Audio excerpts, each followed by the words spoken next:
നമുക്ക് കിരണിന്റെയും കല്യാണിയുടെയും ഇന്നത്തെ നല്ലൊരു കഥ കേട്ടാലോ? അതിനുമുമ്പ് ഒരു കാര്യം പറഞ്ഞോട്ടെ, വീഡിയോ ഇഷ്ടപ്പെടുവാണെങ്കിൽ ഒന്ന് ഹൈപ്പ് ചെയ്യാൻ മറക്കരുത് കേട്ടോ. അങ്ങനെ ഇന്നത്തെ കഥയെ നമ്മൾ കാണുന്നത് കാർത്തികൻ കാദംബരി ലക്ഷ്മിയമ്മയും കൂടെ സംസാരിക്കുകയാണ്. ആ സമയത്ത് കാർത്തിക കാദംബരിയോട് പറഞ്ഞു, അതെ കാദംബരി ഇവിടെ നിന്നാ പോരെ, ഇനിയിപ്പൊ അമ്മയ്ക്ക് കൂട്ടായിട്ട് വേറെ ആരോ ഉള്ള, ഞാനും കൂടെ അങ്ങോട്ട് പോയി കഴിഞ്ഞിട്ടുണ്ടെങ്കിൽ വീട്ടിൽ ആരെങ്കിലും വേണ്ടേ? രതീഷേട്ടനും കാദംബരിയും കൂടെ ഇവിടെ വന്ന് നിൽക്കുവാണെങ്കിൽ നല്ലൊരു കാര്യമല്ലേ, അമ്മയ്ക്കൊരു കൂട്ടാവുകയും ചെയ്യുമല്ലോ. അത് കേട്ടപ്പോൾ കാദംബരി പറഞ്ഞു, എനിക്ക് സമ്മതക്കുറവൊന്നുമില്ല, പക്ഷെ രതിയേട്ടനും കൂടെ സമ്മതിച്ചാൽ മതി എന്ന് പറഞ്ഞു. അപ്പോഴേക്കും ലക്ഷ്മിയമ്മ പറഞ്ഞു, അവനോട് ഞങ്ങൾ സംസാരിച്ചാളെന്ന് പറഞ്ഞു. ഇത് കേട്ടപ്പം കാദംബരി പറഞ്ഞു, ഞാനിപ്പോൾ ജോലിക്ക് പോകുന്ന, പക്ഷെ കുറച്ച് ദിവസമായിട്ട് പോകുന്നില്ല, പക്ഷെ പോവാതിരുന്നാലും സാലറിയും കാര്യങ്ങളൊക്കെ കിരൺ എനിക്ക് തരുമെന്ന് പറഞ്ഞു. പിന്നെ എവിടെ നിന്നാലെന്താ? അപ്പോഴേക്കും കാർത്തിക പറഞ്ഞു, ഒരു കാര്യം ചെയ്യും, ഇവിടെ നിന്നോ, ഇവിടെ നിൽക്കുന്നതിനുള്ള ശമ്പളം കാര്യങ്ങളൊക്കെ ഞാൻ തന്നോളാം. അപ്പോഴേക്കും ലക്ഷ്മിയമ്മ പറഞ്ഞു, എൻ്റെ വിഹിതം ഞാൻ തന്നോളാന്ന് പറഞ്ഞു. കാദംബരി പറഞ്ഞു, അതിൻ്റെ ആവശ്യമൊന്നും ഇല്ലാന്ന് പറഞ്ഞു. അത് കേട്ടപ്പോൾ കാർത്തി പറഞ്ഞു, ഇവിടെ നിൽക്കുന്നേ ജോലിക്കാരിയായിട്ടോ അങ്ങനെയൊന്നും അല്ല കേട്ടോ, ഒരു മോള് പോയി കഴിഞ്ഞപ്പോൾ അമ്മയ്ക്ക് കൂട്ടായിട്ട് അടുത്ത മോള് വന്നു, അങ്ങനെ കരുതിയാൽ മാത്രം മതി, നിങ്ങൾ രണ്ടുപേരും കൂടി ഇവിടെ ഉണ്ടെങ്കിൽ അമ്മയ്ക്കൊരു കൂട്ടായല്ലോ എന്നൊക്കെ പറഞ്ഞു. അപ്പോഴാണ് രതീഷ് അങ്ങോട്ടേക്ക് വരുന്നത്. രതീഷിനെ കണ്ടു കഴിഞ്ഞപ്പോൾ കാർത്തി പറഞ്ഞതേ, രതീഷാണ് 100 ആയുസാണല്ലോ എന്ന് പറഞ്ഞു. ഇപ്പൊ കാര്യം പറഞ്ഞോളൂ. അപ്പോഴേക്കും രതീഷ് അങ്ങോട്ട് വന്നിട്ട് എന്താന്ന് ചോദിച്ചു. അതേ സമയത്ത് ലക്ഷ്മിയമ്മ പറഞ്ഞു, മോനെ കാർത്തിയും കൂടെ പോയി കഴിഞ്ഞിട്ട് ഞാനിവിടെ ഒറ്റയ്ക്കല്ലേ ഉള്ളൂ, അപ്പം കാദംബരി മോളും മോനും കൂടെ ഇവിടെ വന്ന് നിൽക്കുവാണെങ്കിൽ എനിക്കൊരു കൂട്ടാവുമല്ലോ എന്ന് കാർത്തിയ പറഞ്ഞു. അത് കേട്ടപ്പോൾ രതീഷ് പറഞ്ഞു, അതിനെക്കുറിച്ചൊക്കെ ആലോചിക്കാം, എനിക്ക് സമ്മതക്കുറവൊന്നും ഇല്ലാന്ന് പറഞ്ഞു. കാർത്തി പറഞ്ഞു, അങ്ങനെയാണ് പിന്നെ ഇവിടെ നിന്നാൽ മതി, നിങ്ങൾ ഇനി ഒരിടത്തേക്കും പോകണ്ടെന്നൊക്കെ പറഞ്ഞു. ഈ സമയത്ത് രതീഷിന്റെ മുഖമൊക്കെ വല്ലാതായി. പിന്നീട് കാദംബരിയോട് പറഞ്ഞു, കാദംബരി ഒന്ന് പുറത്തേക്ക് വന്നേ, ഒരു അത്യാവശ്യ കാര്യം പറയാനുണ്ടെന്ന് പറഞ്ഞു. അങ്ങനെ പുറത്തേക്ക് അങ്ങോട്ട് വിളിച്ചുകൊണ്ട് പോയി. ആ സമയം ലക്ഷ്മിയമ്മ കാർത്തിയോട് പറഞ്ഞു, മോളെ എന്തോ ഒരു പ്രശ്നം ഉണ്ടെന്ന് തോന്നല്ലോ, രതീഷിന്റെ മുഖം കണ്ടിട്ട് എന്തോ കാര്യമായിട്ട് സംഭവിച്ചു മട്ടുണ്ടല്ലോ എന്ന് പറഞ്ഞു. പുറത്ത് ചെന്ന് കഴിഞ്ഞപ്പോൾ കാദംബരി എന്താ രതീഷേട്ടാ? രതീഷ എന്നെ വിളിച്ചുകൊണ്ട് മാറിക്കഴിഞ്ഞപ്പോൾ അവർക്ക് എന്തെങ്കിലും സംശയം തോന്നിക്കാണും, കാര്യം എന്താ വെച്ചാൽ പറ, അത് പിന്നെ ഞാൻ പറയാൻ പോകുന്ന കാര്യം കേട്ട് നീ കരയോ ബഹളോ ഉണ്ടാക്കുകയോ ഒന്നും ചെയ്യരുത് എന്ന് പറഞ്ഞു.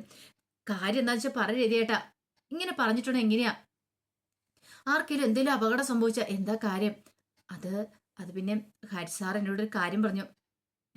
ഹരിസാർ എന്ത് കാര്യം? കിരൺ സാറ് വിളിച്ചിട്ട് പറഞ്ഞെന്ന് പറഞ്ഞ്, കല്യാണിക്ക് എന്തോ ഒരു അപകടം സംഭവിച്ചു ഹോസ്പിറ്റലിലാന്ന്. കല്യാണിക്ക് അപകടമോ? ഞെട്ടിപ്പോയി കാദംബരി, വിശ്വസിക്കാൻ പോലും പറ്റിയില്ല. എന്തൊക്കെയാ രതയുടെ പറയണേ, എങ്ങനെയാ സംഭവിച്ചേ, എന്താ സംഭവിച്ചേ? അതിനെക്കുറിച്ചൊന്നും അറിയില്ല.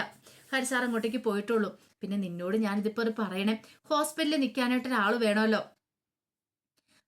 കാർത്തികേച്ചിയോടും അതുപോലെ തന്നെ ലക്ഷ്മിയമ്മയോടും ഒക്കെ പറഞ്ഞിട്ടുണ്ടെങ്കിൽ അവർക്ക് ഭയങ്കര ടെൻഷനാവും, അതുകൊണ്ടാ പറയാൻ നിന്നെ ഇങ്ങോട്ട് കൂട്ടിക്കൊണ്ടുവന്ന് മാറ്റി നിർത്തി പറഞ്ഞെന്ന് പറഞ്ഞു.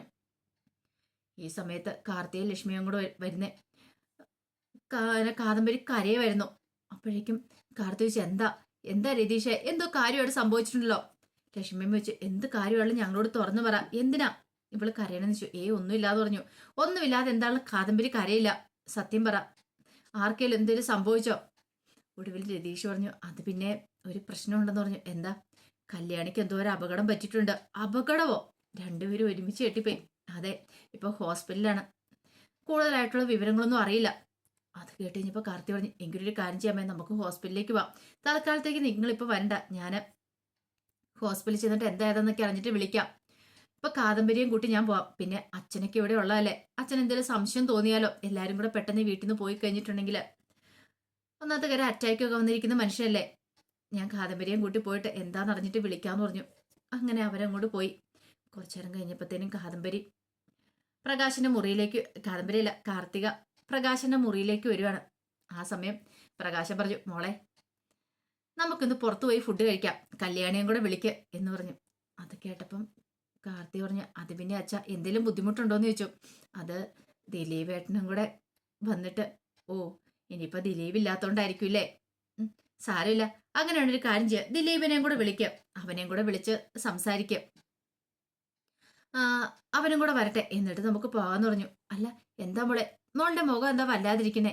ഒന്നുമില്ലച്ചാ, എന്തേലും പ്രശ്നമുണ്ടോന്ന് ചോദിച്ചു. ഒന്നുമില്ല മോളെ, കല്യാണിയും കിരണിനെ കാണണം, ഒന്ന് സംസാരിക്കണം. ആ രാഹുൽ എന്ന് പറയുന്ന ഒരു ദുഷ്ടൻ ഇറങ്ങിയിട്ടുണ്ടല്ലോ, ഏറ്റവും കൂടുതൽ ശത്രുത കല്യാണി മോളോടൊക്കെയാ, അതുകൊണ്ട് സൂക്ഷിക്കണം എന്നൊന്ന് പറയണം. അല്ല മോളെ വിളിക്കോ മറ്റോ ചെയ്തായിരുന്നെന്ന് ചോദിച്ചു. ഉം, വിളിച്ചായിരുന്നു എന്ന് പറഞ്ഞു. ആ, അവളെ ഒന്ന് കാണാനായിട്ട് പോണം, അവളെ കൂട്ടിക്കൊണ്ട് നമുക്ക് പോകാം എന്ന് പറഞ്ഞു. ഇത് കേട്ട് കഴിഞ്ഞപ്പോഴത്തേനും ഭയങ്കര സങ്കടമായിപ്പോയി കാർത്തികയ്ക്ക്. എന്ത് ചെയ്യണമെന്ന് അറിയത്തില്ല. ഈ സമയത്ത് കാർത്തികയുടെ മുഖത്തെ വിഷമം കണ്ടു കഴിഞ്ഞപ്പോൾ പ്രകാശ് ചോദിച്ചു, മോളെ ദിലീപ് പോലെ വഴക്ക് പറയാൻ പറ്റുമോ ചെയ്തോ? എന്തിനാച്ചാ? അല്ല, കുറച്ച് ദിവസമായാലും മോൾ ഇങ്ങോട്ടേക്ക് പോന്നിട്ട്, അപ്പൊ അതുകൊണ്ട് എന്തെങ്കിലും ബുദ്ധിമുട്ട്, ഇനിയിപ്പോ ദിലീപിനും അമ്മയ്ക്കോ എന്തെങ്കിലും ബുദ്ധിമുട്ടുണ്ടോന്ന്? അങ്ങനെയൊന്നും ഇല്ലച്ചാ. ഞാൻ എത്ര ദിവസം ഇവിടെ വന്ന് നിന്നാലും ദിലീപേട്ടന് പ്രശ്നമൊന്നുമില്ല, അങ്ങനെയുള്ള ആൾക്കാരൊന്നും അല്ല അവരെന്ന് പറഞ്ഞു. പിന്നെ എന്താ മോളുടെ മുഖത്തൊരു വിഷമം എന്ന് ചോദിച്ചു. ഒന്നുമില്ലാന്നും പറഞ്ഞിട്ട് പെട്ടെന്ന് തന്നെ കാർത്തി അങ്ങോട്ട് തിരിയുകയാണ്. അപ്പോഴേക്കും പ്രകാശം വിളിച്ചു, അതെ, കല്യാണി മോളെ ഒന്നുകൂടെ വിളിക്കണം, എനിക്ക് കല്യാണി മോളെ കാണണം, അങ്ങോട്ടേക്കൊന്ന് പോകണമെന്ന് പറഞ്ഞു. കുറച്ച് ദിവസമായാലും ഇങ്ങോട്ടേക്ക് വന്നിട്ട് കല്യാണി മോളുടെ അടുത്തേക്ക് ചെല്ലണം, പിന്നെ നമുക്ക് എല്ലാവർക്കും കൂടെ പുറത്തു പോയി ഫുഡ് കഴിക്കണം എന്നൊക്കെ ഇങ്ങനെ പറയണം. കാർത്തിക ഒന്നും മിണ്ടാതെ പെട്ടെന്ന് തന്നെ മുറിയിൽ നിന്ന് ഇറങ്ങിപ്പോന്നു. കാർത്തികയ്ക്ക് ഭയങ്കര സങ്കടമായിപ്പോയി, എന്ത് ചെയ്യണമെന്ന് അറിയണ്ടായിരുന്നില്ല. കുറച്ച് കഴിഞ്ഞപ്പോൾ സരയു ഹോസ്പിറ്റലിലേക്ക് വരുവാണ്. കുറച്ച് സങ്കടമൊക്കെ അഭിനയിച്ചേക്കാം എന്നൊക്കെ കരുതിയിട്ട് വലിയ സങ്കടം അഭിനയിച്ചു വന്നു. അപ്പം ഹരിസാറും ഉണ്ടായിരുന്നു കിരണിന്റെ അടുത്ത്. എന്നിട്ട് ഒന്നും അറിയത്തില്ലാത്ത മട്ടി സരയു വന്നിട്ട് ചോദിച്ചു, എന്താണ് കിരണ, എന്താ പറ്റിയെന്നൊക്കെ ചോദിച്ചു.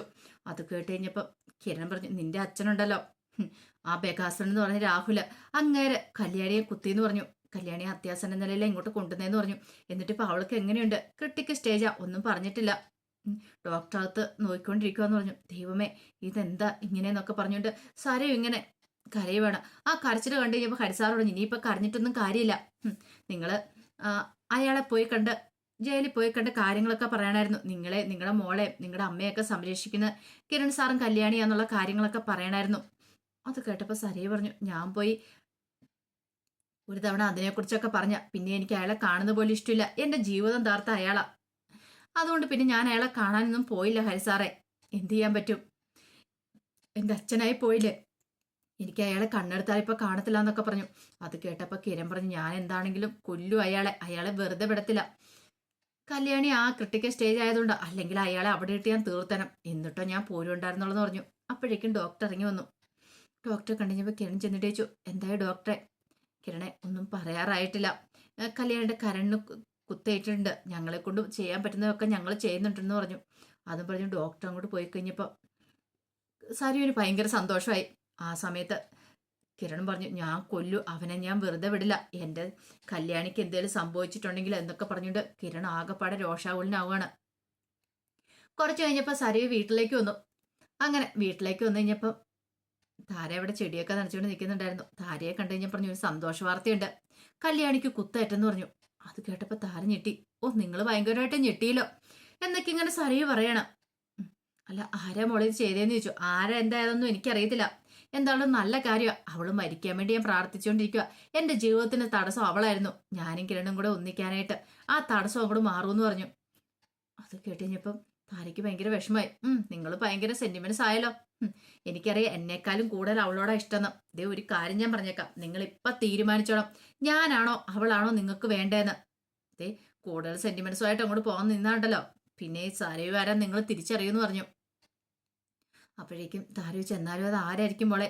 മോളുടെ അച്ഛനാണെന്ന് ചോദിച്ചു. ആ, എനിക്കൊന്നും അറിയത്തില്ല ആരാ എന്താ ഏതാന്നൊക്കെ, പക്ഷെ ഒരു കാര്യം ഞാൻ പറയാം, ഞാൻ തിരിച്ചു വരുന്ന വഴിയിൽ ക്ഷേത്രം അടച്ചിട്ടുണ്ടായിരുന്നു, പക്ഷെ ഭഗവാന്റെ മുന്നിൽ നിന്ന് പ്രാർത്ഥിച്ചു അവൾ എത്രയും പെട്ടെന്ന് മരിക്കണേന്ന്.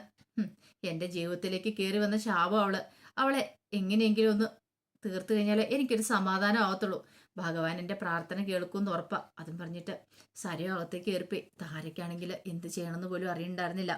കുറച്ച് കഴിഞ്ഞപ്പോൾ കാർത്തികൻ രതീഷും കാദംബരിയൊക്കെ ഹോസ്പിറ്റലിലേക്ക് വരുവാണ്. പിന്നീട് രതീഷ് പറഞ്ഞു, ഇനിയിപ്പോൾ സരയുവിന് ഇതിനകത്ത് എന്തെങ്കിലും പങ്കുണ്ടായിരിക്കുമെന്ന് ചോദിച്ചു. അപ്പോഴേക്കും കിരൺ പറഞ്ഞു, അവൾക്ക് പങ്കുണ്ടെന്ന് തോന്നില്ല, കാരണം അവൾക്ക് ഇപ്പൊ അച്ഛനെന്ന് പറഞ്ഞിട്ടുണ്ടെങ്കിൽ ശത്രുവാണ്, അങ്ങനെയാണ് കാണുന്നതെന്ന് പറഞ്ഞു. ഇത് കേട്ട് കഴിഞ്ഞപ്പോൾ കാദംബരി പറഞ്ഞു, എന്നാലും വിശ്വസിക്കാനൊന്നും പറ്റില്ല കിരണേ, എന്താണെന്ന് നമുക്കറിയില്ലോ എന്ന് പറഞ്ഞു. കിരൺ പറഞ്ഞു, നോക്കാം നമുക്ക്, എന്താണെങ്കിലും നിങ്ങളൊരു കാര്യം ചെയ്യും, ഇവിടെ നിൽക്കുക, രതീഷിനെ കൂട്ടി ഞാൻ പുറത്തൊന്ന് പോയിട്ട് വരാമെന്ന് പറഞ്ഞു. എന്തേലും ആവശ്യമുണ്ടെങ്കിൽ ഇത് കാദംബരി നിങ്ങളൊക്കെ നോക്കണമെന്ന് പറഞ്ഞു. അങ്ങനെ കാർത്തികയും കാദംബരിയും ഹരിസാറിനെയൊക്കെ ഏൽപ്പിച്ചിട്ട് രതീഷിനെയും കൂട്ടി കിരൺ പുറത്തേക്ക് പോവാണ്. അപ്പോഴേക്കും കാദംബരി പറഞ്ഞു, ആ സരുവിന്റെ കാര്യത്തിൽ അത്രയ്ക്ക് അങ്ങോട്ട് വിശ്വസിക്കാൻ പറ്റില്ല, രതിയേട്ടൻ പറഞ്ഞ പോലെ ചിലപ്പോൾ അവൾക്ക് ഇതിനകത്ത് എന്തെങ്കിലും പങ്കുണ്ടെങ്കിലോ. ഹരിസാറ് പറഞ്ഞു, അങ്ങനെ ഉണ്ടെന്ന് തോന്നില്ല, അവൾ മുമ്പേ അവിടെ വന്നിട്ടുണ്ടായിരുന്നു, അവളുടെ കരച്ചിലൊക്കെ കണ്ടിട്ട് അവൾക്ക് ഇതിനകത്ത് പങ്കൊന്നും ഇല്ലാന്നാ തോന്നേ. അപ്പോഴേക്കും ഒരു നിമിഷം ആലോചിച്ചിട്ട് കാർത്തി പറഞ്ഞു, എന്നാലും ആ ഇന്റീരിയർ ഡിസൈൻ അതിന്റെ ചെയ്യാൻ വേണ്ടിയിട്ട് സരിവ് വരച്ച പ്ലാൻ വരച്ച ആ കൺസ്ട്രക്ഷൻ നടത്തുന്ന ബിൽഡിങ്ങിലേക്കല്ലേ പോയത്. അങ്ങനെയാണെങ്കിൽ അവള് പോകണ്ടല്ലായിരുന്നു എന്ന് ചോദിച്ചു. അവൾ എന്തുകൊണ്ട് പോയില്ല? അവിടെയല്ലേ ആ രാഹുൽ എന്ന് പറയുന്ന അയാൾ ഒളിച്ചിരുന്നേന്ന് ചോദിച്ചു. അപ്പോഴേക്കും ഹരിസാർ പറഞ്ഞു, അങ്ങനെ പോണെന്ന് പ്ലാൻ വരച്ച ആൾ പോണം നിർബന്ധമൊന്നുമില്ല. സാധാരണ കല്യാണി തന്നെയാണ് പോവാറുള്ളത് ഇന്റീരിയർ ഡിസൈനും കാര്യങ്ങളൊക്കെ ചെയ്യാനായിട്ട്. ഇതും അങ്ങനെ തന്നെയാ. പിന്നെ കല്യാണി ചിലപ്പോൾ അവളെ നിർബന്ധിച്ച് കാണത്തില്ല, അതുകൊണ്ടായിരിക്കും പോയത്. ഇനിയിപ്പോ അവൾക്ക് എന്തെങ്കിലും പങ്കുണ്ടായിരുന്നെങ്കിൽ കിരണും കൂടെ കൂടെ പോകുന്ന കാര്യം അവൾ അപ്പൊ തന്നെ രാഹുലിനെ വിളിച്ച് പറയില്ലായിരുന്നോ? അയാൾ അവിടുന്ന് മാറത്തില്ലായിരുന്നോ? അപ്പൊ അയാൾ ഒരു പക്ഷെ അയാൾ സരയും തമ്മിൽ പങ്കില്ലെന്ന് വേണം കരുതാനെന്ന് പറഞ്ഞു. ഈ സമയത്ത് കിരണും രതീഷും കൂടെ പോയി അന്വേഷിക്കുകയാണ്. കുറെ ദൂരം അറിഞ്ഞു കഴിഞ്ഞിട്ട് രാഹുലിനെ കുറിച്ചിട്ട് വിവരം കിട്ടിയില്ല. രതീഷ് പോയി ഒരു നാരങ്ങാവളം ഒക്കെ മേടിച്ചുകൊണ്ട് കൊടുത്തു. കിരണിനോട് പറഞ്ഞു, കുടിക്ക്, കുറെ സമയമല്ലേ അലച്ചിട്ട് തുടങ്ങിയിട്ട്. അപ്പോഴേക്കും കിരൺ പറഞ്ഞു, അയാളൊരു ഓട്ടോറിക്ഷ കയറി പോകുന്നു കണ്ടു, പക്ഷെ എങ്ങോട്ടാ എന്താണെന്നും അറിയത്തില്ല.